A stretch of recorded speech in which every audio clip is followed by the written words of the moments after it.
I knew the director from before. I used to work in the Finnish Film Foundation, so I knew him vaguely from there. And then we got into contact with another project actually. And then he's like, oh, would you like to see something that I've been working on lately? I went to Brazil and I have some photographs. Would you like to see them?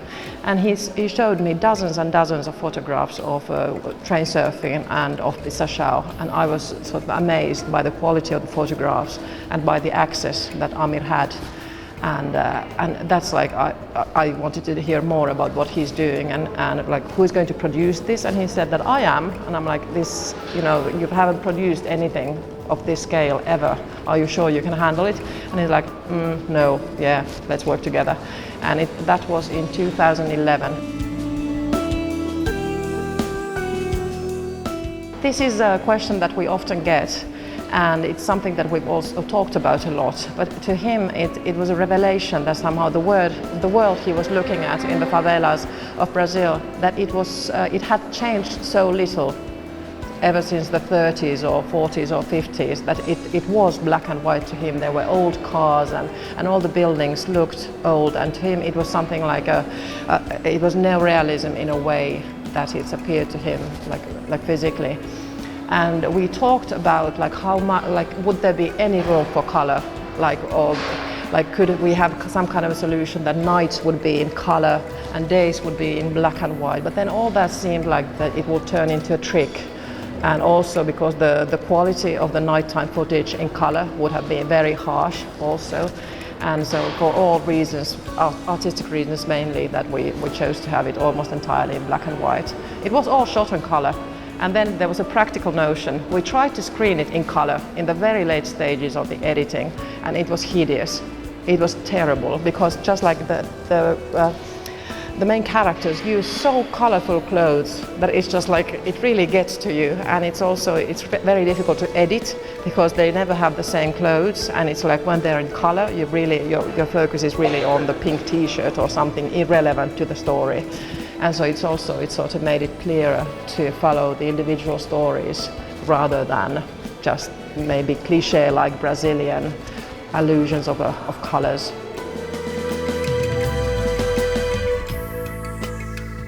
The challenge was that their lives wouldn't wait for us in any way. It's like we were 6,000 kilometers away, and we didn't have a common language with them.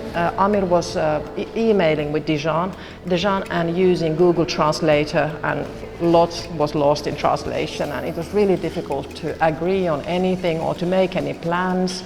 Some of them are illiterate, and none other than Dijon had email accounts. And well, now most of them are on Facebook, but it was just really difficult to establish a connection with them or to maintain that if we were not there physically. And they were not good they grew impatient. For example, if we said that we can't come, we don't have the resources to come, that, in 6 months' time we will be able to come back. And then they were like, okay, you're not interested anymore. Okay, we got the point. So it's like for their life, 6 months is an eternity.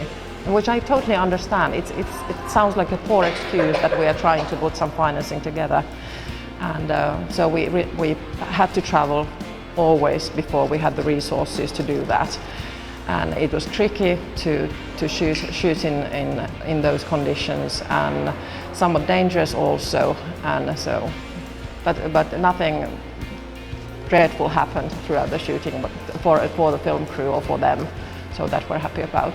And the Biennale just took us totally by surprise.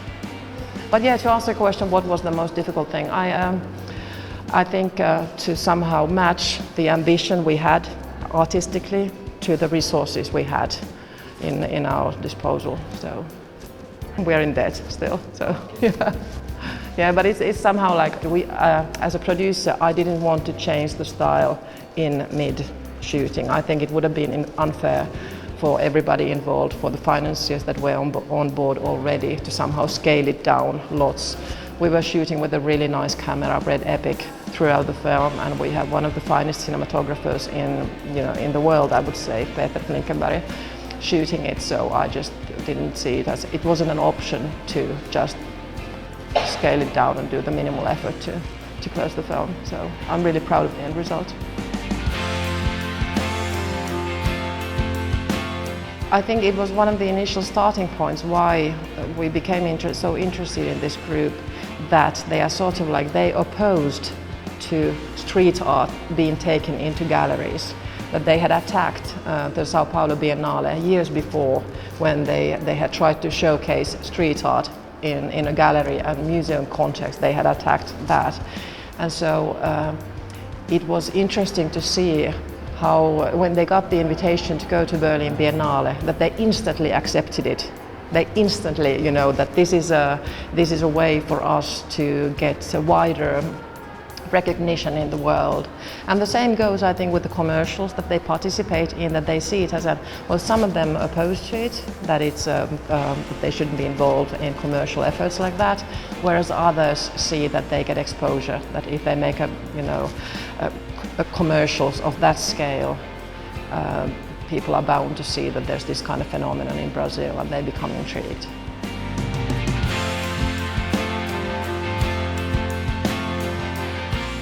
I'd say, for example, in the Berlin Biennale, the name of the workshop where they participated was Politics of the Poor.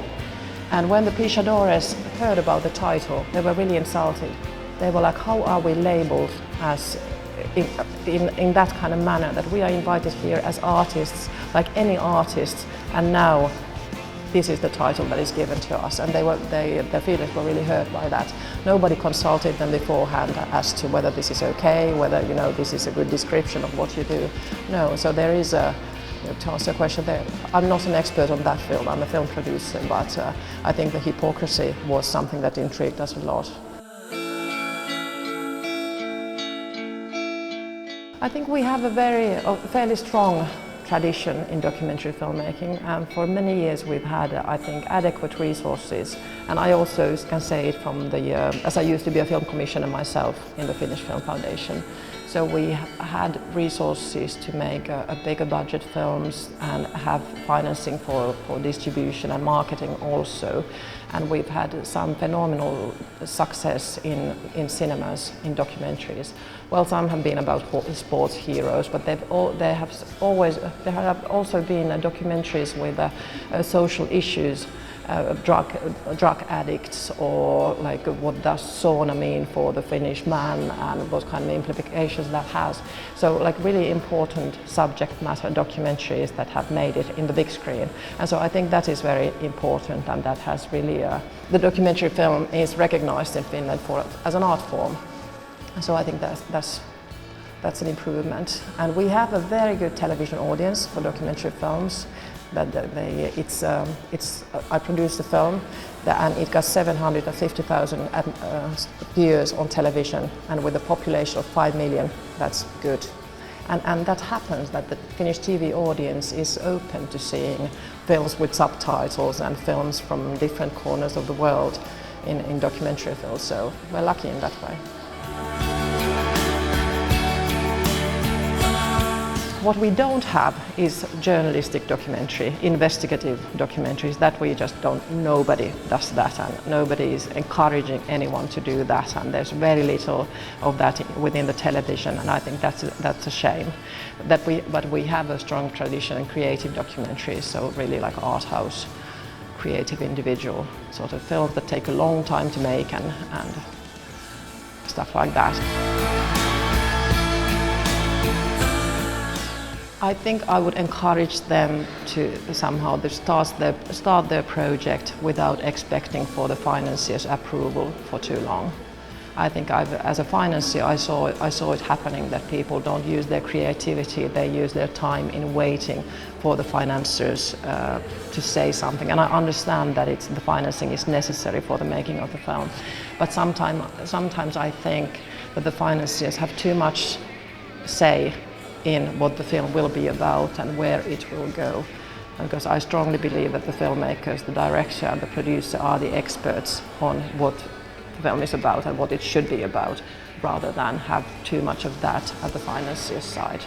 I think I might be a bit biased because of my background in both financing and directing, but I would encourage people to spend time with their main characters, to get their trust, and to never leave them alone for too long, even for the sake of having to wait for financing or resources or anything, and to be as open as possible to the main characters as to why things take long and why the film is being made, and somehow to share information with the main characters, and because they give so much, they give their lives for the filmmaker to make a film about, and they deserve the right to know.